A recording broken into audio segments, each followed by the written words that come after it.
La Congregación de Jesús y María celebra cada 2 de septiembre la memoria de los beatos mártires eudistas, los padres Luis Francisco Hebert, Francisco Lefranc y Pedro Potier. Con ocasión de esta memoria, ahora escucharemos unas palabras del padre Álvaro Torres. Él nos ofrece una semblanza del contexto histórico de la Iglesia de Francia del siglo XVIII y nos enseña a comprender, dentro de ese contexto histórico, el significado de fe del martirio de nuestros hermanos eudistas. Aquí en Valmaría, mañana, celebraremos la Eucaristía. Será transmitida por las redes sociales de la provincia eudista de Colombia a partir de las 11:30 de la mañana, hora de Colombia. Siéntanse todos cordialmente invitados. Unámonos, formemos comunidad de fe para celebrar el martirio de estos hermanos nuestros y renovemos también nuestro compromiso de fe, de servicio a Cristo y a los hermanos, al costo de la entrega de la propia vida, en una actitud martirial, con el don de sí mismos para que el Evangelio llegue a la mente y al corazón de nuestros hermanos. Saludo de corazón a todos mis hermanos eudistas, a todos los amigos de la congregación, a todos aquellos que quieren conocernos. Soy el padre Álvaro Torres. El 2 de septiembre celebramos la memoria de los mártires, de los beatos mártires eudistas, exactamente a los 15 días de la celebración de San Juan Eudes. ¿Quiénes son ellos? ¿Por qué murieron? ¿Por qué son mártires? Tenemos que remontarnos al siglo XVIII, al año de 1792, en Francia. ¿Qué había pasado? Había habido desde un poco antes toda una revolución. Se pretendía darle un carácter nuevo al gobierno que tenía el país. Era una monarquía. Fungía como rey Luis XVI, un hombre bueno, pero débil. Había sucedido a unos cuantos Luises famosos, como Luis XIV, como Luis XIII, que marcaron la historia de Francia. Pero a finales del siglo XVIII empezaron a manifestarse algunas circunstancias nuevas en la sociedad francesa. Apareció la Ilustración. Antes habían aparecido los grandes críticos, Voltaire, D'Alembert, Diderot, la enciclopedia. Todo eso fue revolucionando las ideas.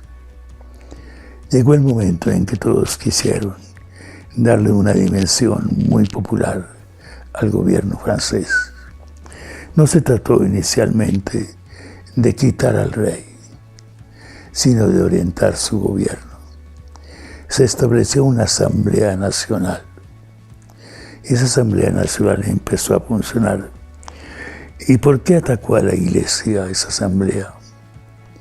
Para entenderlo tenemos que tener en cuenta que entre el gobierno, entre el Estado civil y la Iglesia existía una íntima y profunda relación.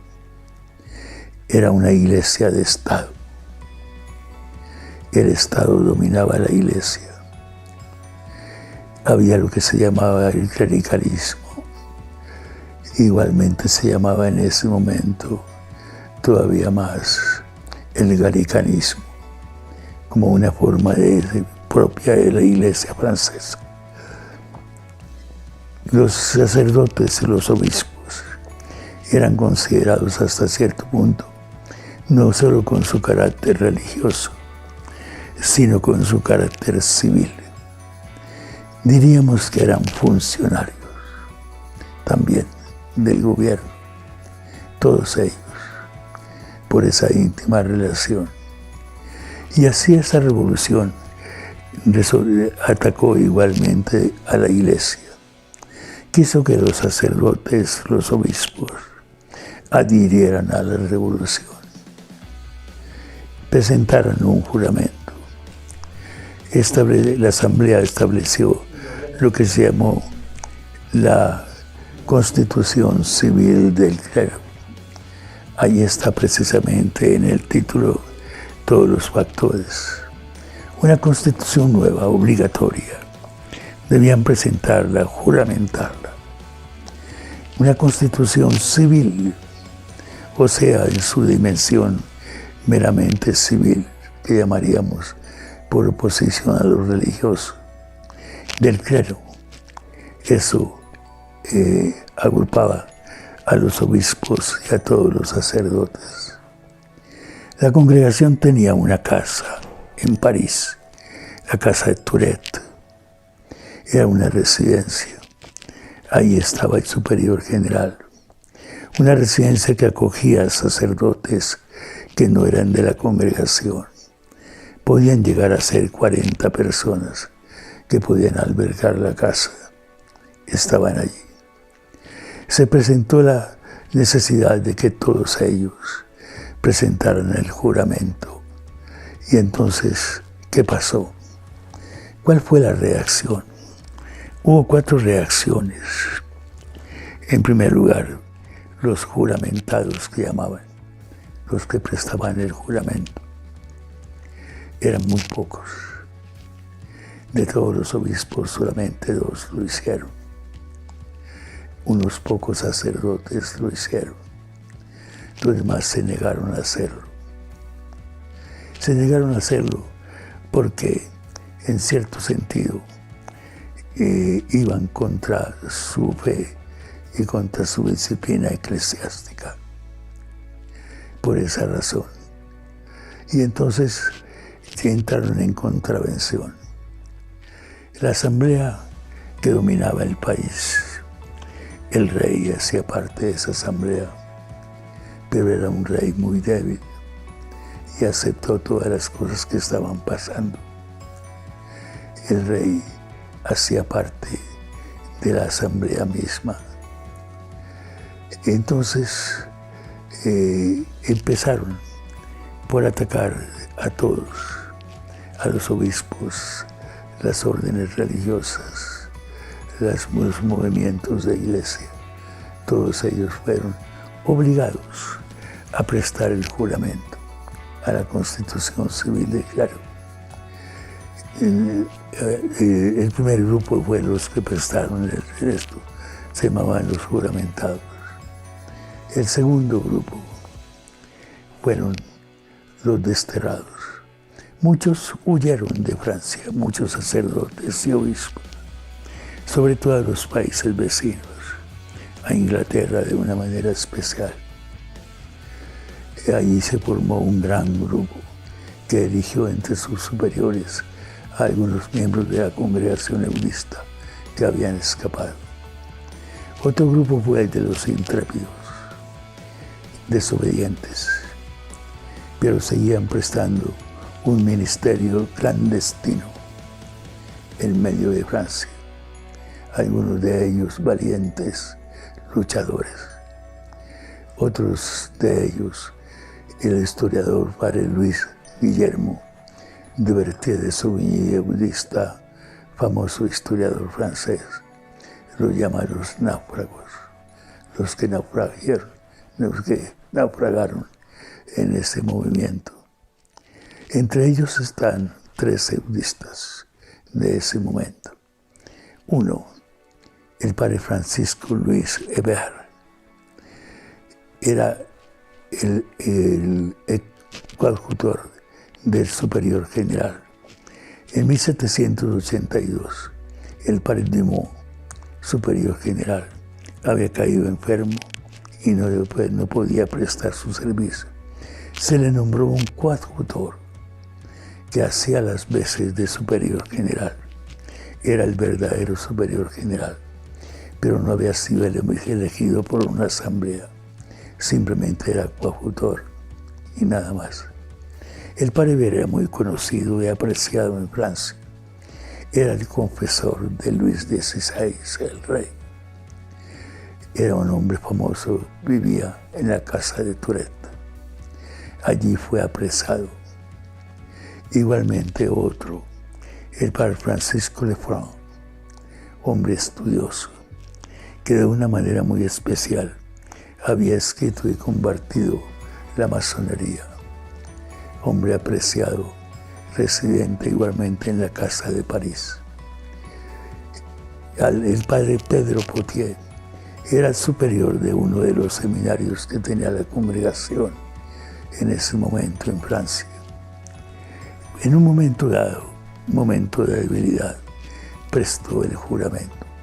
El padre Pedro Potier, sin embargo, empezó a recibir ciertas manifestaciones que le hicieron caer en cuenta que había cometido un error.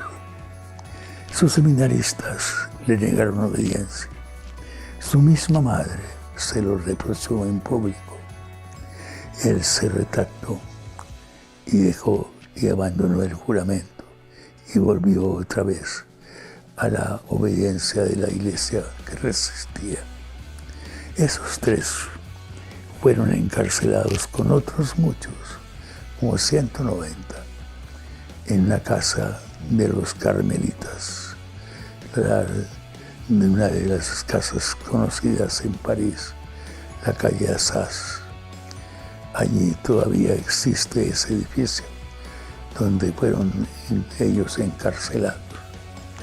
El 2 de septiembre de 1792, cuando ellos se prestaban para salir un poco al patio, todos los prisioneros, los esperaban en la puerta una serie de sicarios, así como los conocemos hoy en día, empeñados en hacer que ellos fueran capaces de prestar el juramento.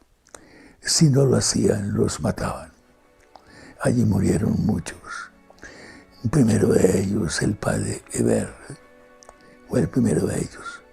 Unos días antes había hecho un retiro y había dejado un escrito maravilloso en el cual se comprometía a ser fiel a la iglesia y no prestar el juramento. Fue el primero que cayó sacrificado el 2 de septiembre de 1792. El padre Lefranc era el padre Francisco, conocido igualmente. Fue cuando el que lo recibió empezó a hablarle, le dijo: no tenemos tiempo de hablar cosas, proceda. Y entonces lo mató. Y el padre Potier, que había prestado el juramento, pues se había retratado, fue el tercero que murió en ese sitio. Esos son los mártires eudistas. Fueron beatificados por el Papa Pío XI en 1926. Hoy en día lo celebramos, lo celebra la iglesia. Existieron otros eudistas que sufrieron mucho. En 1794 va a morir no en ese sitio, sino en Roquefort, un puerto de Francia, hacinado en un terrible hacinamiento de carácter terriblemente doloroso, en un barco con muchos sacerdotes. El padre Carlos Ansel tenía 30 años. Esos son principalmente aquellos que murieron. También fue beatificado recientemente por el Papa San Juan Pablo II. Son nuestros mártires. Recibimos su enseñanza, una enseñanza de fidelidad entera a la iglesia, de amor profundo a la iglesia. San Juan Eudéces había enseñado que hacía su congregación, su familia espiritual, sacerdotal, para servir a Cristo y a la iglesia. ¿Cuál iglesia? La iglesia católica, que los había acogido, los había hecho sacerdotes. Nos dejaron ese ejemplo grande. Hoy en día en medio de las adversidades en que vive la Iglesia, podemos retener su testimonio, encomendarnos a su oración, y pedirles a ellos en nuestra oración que mantenga en todos nosotros, en la congregación y en toda la Iglesia, esa fidelidad y ese amor a todo precio. Bendigamos al Señor por su testimonio. Amén.